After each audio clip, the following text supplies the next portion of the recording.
Personal finance is exactly that. It's personal and unique to your situation. So the last thing we all need is a traditional money expert insisting that we follow the same old rigid rules that just don't work for us. Whether you're just starting to manage your money, regardless of your age, or want to hear another perspective on a money topic you already feel good about, this Latina covers it all. Welcome to the Check Your Money podcast with Norma Vargas, where this season I encourage you to be limitless.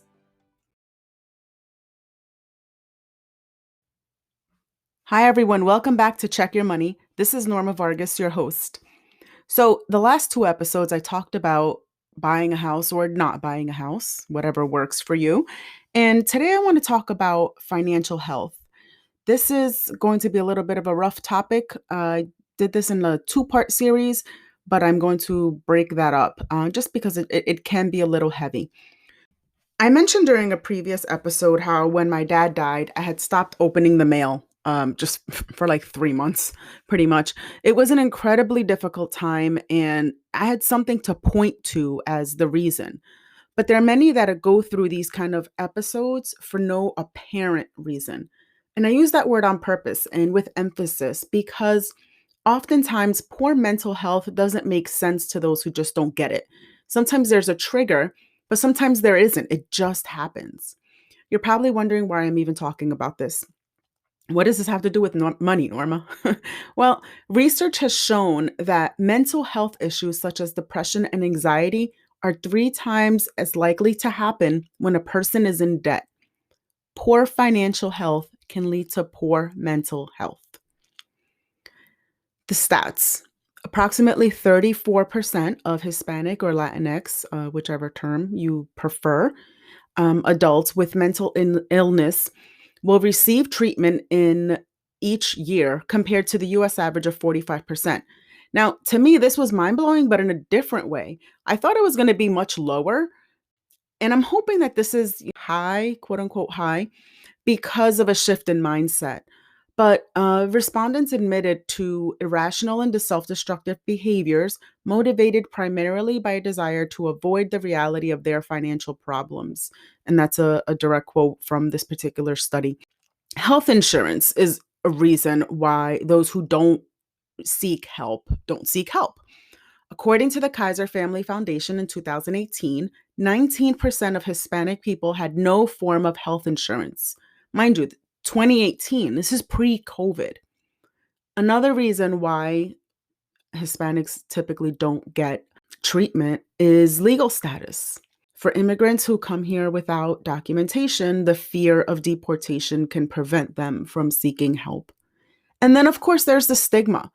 And I don't know, I watched two particular shows where recently they seem to be touching on this topic, and I'm sure it's on purpose, obviously. But if you watch A Million Little Things, and if you watch This Is Us, you'll see even Randall has, struggled with finding the right therapist for him, one that understood him and his culture and his circumstances.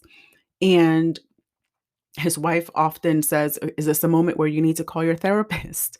I don't know if you've been keeping up, but I know that's what's been happening recently. The show's getting pretty good. But again, there's this stigma, and it seems that we're as a culture trying to break through that stigma.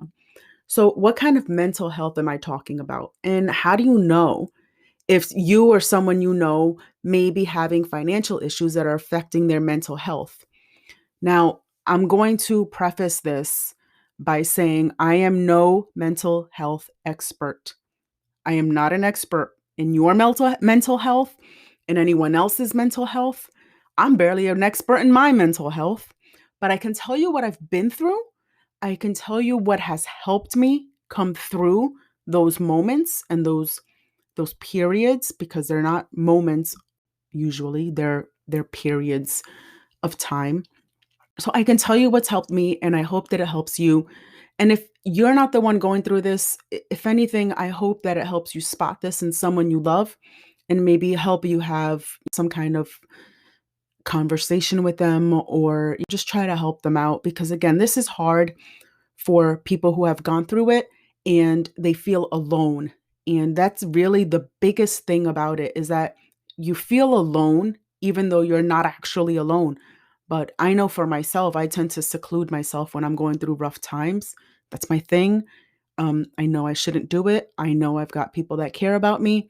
And when I am in sound mind and body, and logical thinking, I know that I've got a support system.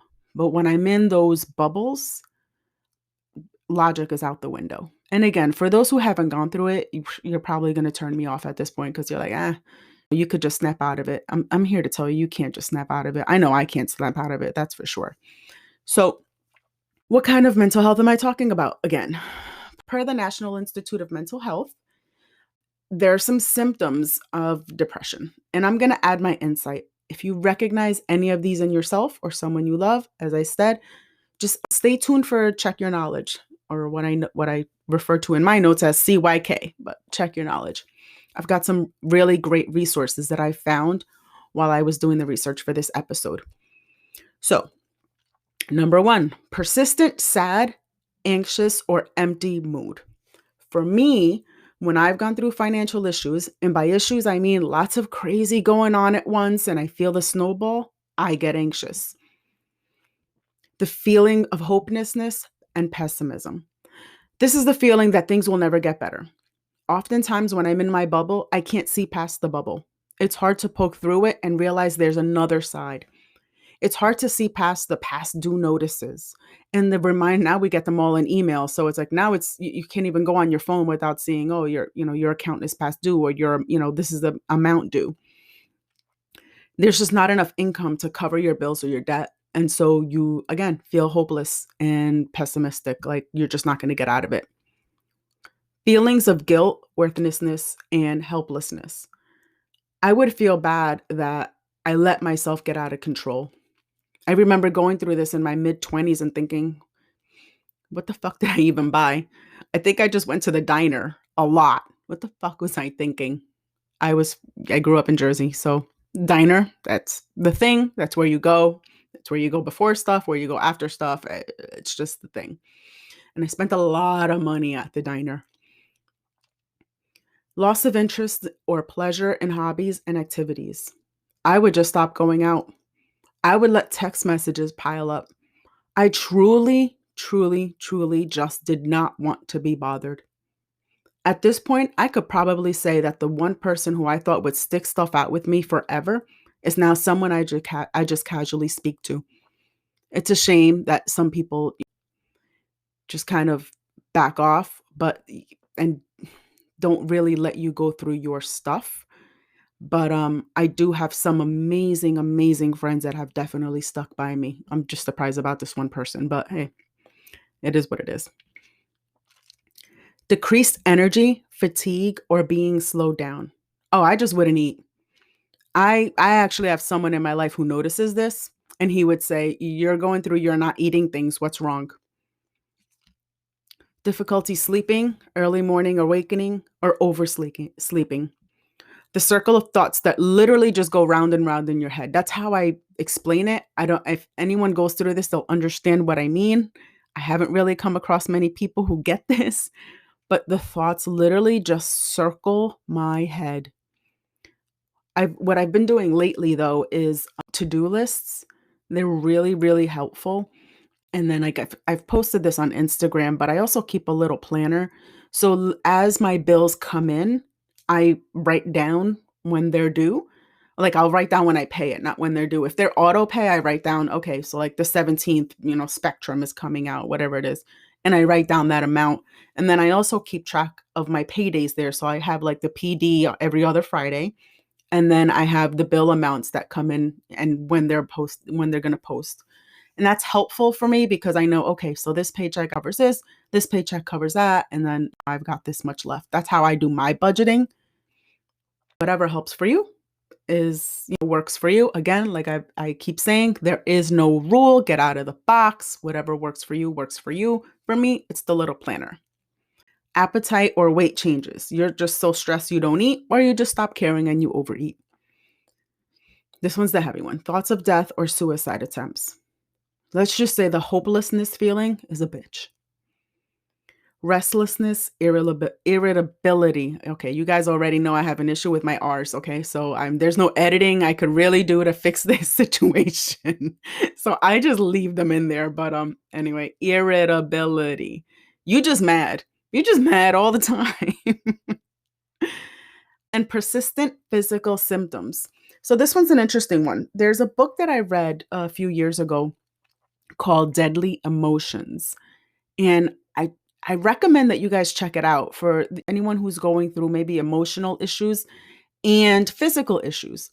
It was so eye-opening for me to see that your physical issues can sometimes be as a result of your emotional issues. So basically, the way the book explains it, your brain doesn't know the difference between emotional pain and physical pain.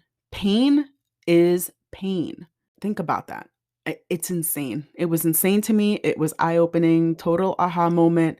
And again, great book. I recommend you guys read it. It talked about like if you have stomach issues and stuff like that. Some of it is a little deep. Like I don't see how you could get cancer from having an emotional problem, but hey, but some of the stuff I really took, again, the stomach issues, because I've suffered from stomach issues in the past, and I could literally feel it coming on when I'm stressed out.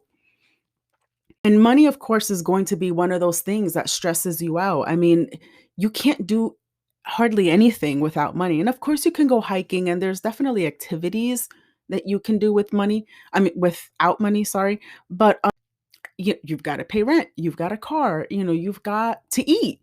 Unless you're growing everything in the ground, you've got to pay to get some sort of food. So money is kind of, the root of all things here, root of all evil, I guess some people say, but at the end of the day, we all need it. And when we feel like we don't have enough, it's going to stress us out. So, the best thing I can personally suggest is to come up with a plan. Powerpay.org, and I believe I've mentioned this one before, but powerpay.org is an excellent resource to, you plug in your debt, and it's really cool because you put in your credit card, your interest rate, your minimum payment, what you're actually sending, and your balance, and it will tell you how long it's going to take you to pay it off. You can also decide what kind of method you want to use to pay it off. So, either you pay the highest balances first or the smallest balances first, or you pay it by interest rate. So you save the most money ultimately. You can pick and choose what's going to work for you. And again, the best thing you could do is come up with a plan, and that they're a great resource for helping you come up with that plan. Or also just, a money coach, like myself or anyone else. We can really help you decide, okay, you know what, like your house and your car, housing and transportation, important. Transportation's more important depending on where you live, but those are the things that, we can help you figure out your priorities, make a debt management plan, and, help you stick to it, provide accountability support to help you get through this, because there is another side. And speaking of other side, bankruptcy is another option, and nobody wants to go through bankruptcy, but there are some people who have, that you've got no choice. You feel like that's the only way out. And I personally know people who've gone through it, and they came through it just fine. Now obviously your credit is going to take a hit. It's going to take years to recover, but the point is you do recover. There is another side to it. So again, these are options that are available to you to get past this feeling of hopelessness, like there's no way out, because there is a way out. You just have to come up with a plan, just stay calm and think, okay, what can I do? What can possibly be done? Okay, you know what? My house is important. So as long as I pay my rent and I pay my car, I'm good. Everything else I'll figure out. Now, by figuring out, you can call some of the credit card companies, especially now, um, and see, what can be done. You can, if you've got medical bills, you can call them and get on a payment plan. There was a time where, I was loaded with medical bills. I was on probably 8 different payment plans. I kid you not, 8. 10, $25 each. This was a few years ago. And what I finally did was I called the hospital, and because again, I was making all these payments, and they said, "Well, have you heard of charity care?" And I'm like, "Oh God, like what's charity care?" And she said, "Just apply and we'll see what happens." And what it is, it's an income-based um payment plan, program basically. So and it's not just payment plan, but also they'll forgive part of it if you fall within a certain income bracket. So it's something worth checking out. Again, if it's a hospital bill that you're having an issue with, call them up. The important part is to do this before you go to collections. You don't want anything to go to collections before you make this call. But the second you find this overwhelming, just give them a call. They're so, willing to help you out. The collections people, not willing to help you out. Once you get to those people, they're mean. I mean, downright mean. I believe me, they are mean. They just want their money. They get a piece of whatever it is that they collect. So they're scoundrels, some of them. And if I've got any people in collections here, I am so sorry, but I've been through some stuff, and I know people who've been through some stuff. Like, they will try to scare you. So just let's avoid that stress. And again, just call a hospital and say, "Hey, what can you do to help me out? I'm not working. I lost my job due to COVID." Whatever your situation is, they really are happy to help you. So the bottom line is that your personal finances can cause mental stress. It can help again to take inventory and come up with a plan. Um, and just understand that you've got people. There are people who are willing to help you, whether it's the companies that you owe money to, whether it's the people in your life. I'm sure that there's someone there that's willing to help. And if not, if you truly, truly feel alone, there are resources such as myself that will help you pull through. I've mentioned the Instagram family. There's a personal finance community in Instagram that is literally family. When people don't post for a while and then they post again, you will see the comments of, "Oh my God, where have you been? I missed you. I've missed your post." So, there's people that care. There's people posting, free resources, free classes. Please DM me. I'm more than willing to help. I had one of my students that I mentor had a question on something, and I answered her to the best of my ability, but I brought it to my Instagram family and my Facebook family as well. And I said, "Hey guys, what do you think about this? I hope I answered her right. What do you guys think?" I cannot begin to tell you how many people responded and said, "Connect her with me. I'm more than happy to help." So again, there's so many people out there that are willing to help you through whatever it is that you're going through and help you to get to the other side. I hope that this has helped somebody. I hope that, again, if it's not you going through it, that you recognize some of these signs in somebody you love. And please let them know that they're not alone, that you will stick by them, that you would help them come up with a plan. You don't have to give them money to help them. You can literally help them fish so that they can fish on their own, and help them be limitless. Help them understand that there's another side to this so that they don't go through, the bubble.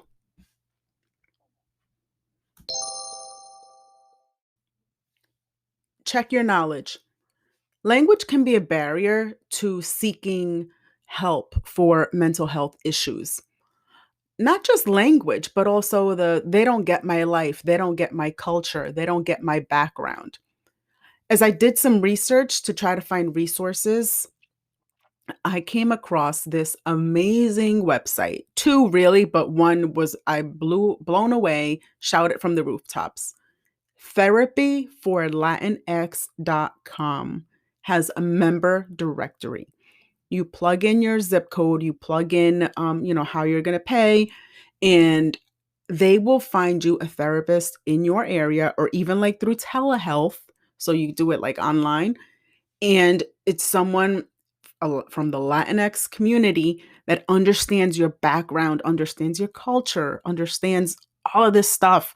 Men, women, you could pick by gender. You can pick they do individual therapy, couples therapy, family therapy, like just all kinds of stuff.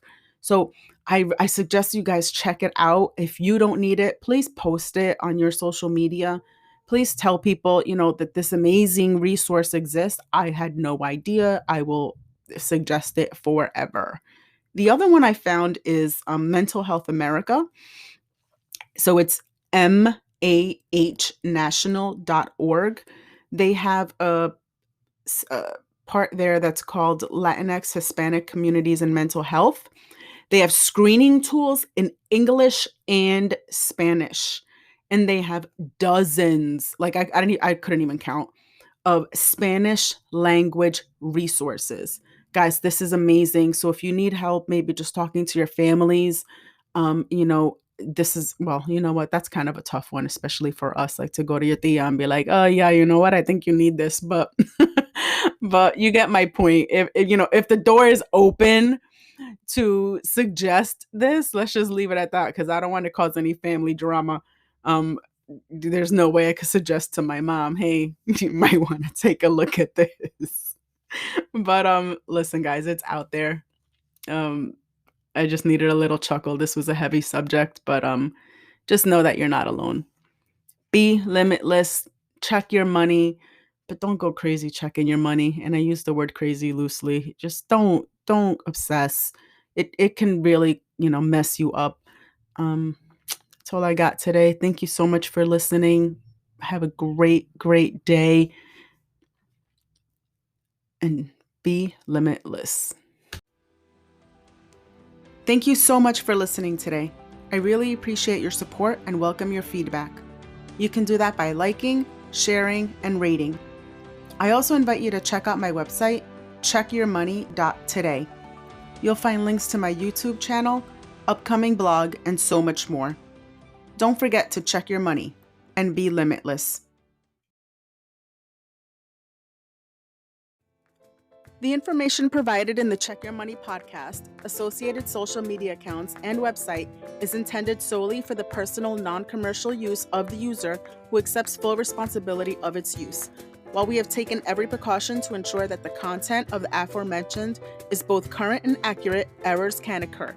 We accept no responsibility or liability for any errors or omissions in the content. The information provided by Check Your Money and its affiliated entities is general in nature, provided for educational purposes only, and should not be considered to be legal, tax, accounting, or investing advice. In all cases, you should consult with professional advisors familiar with your personal factual situation for advice concerning specific matters before making any decisions.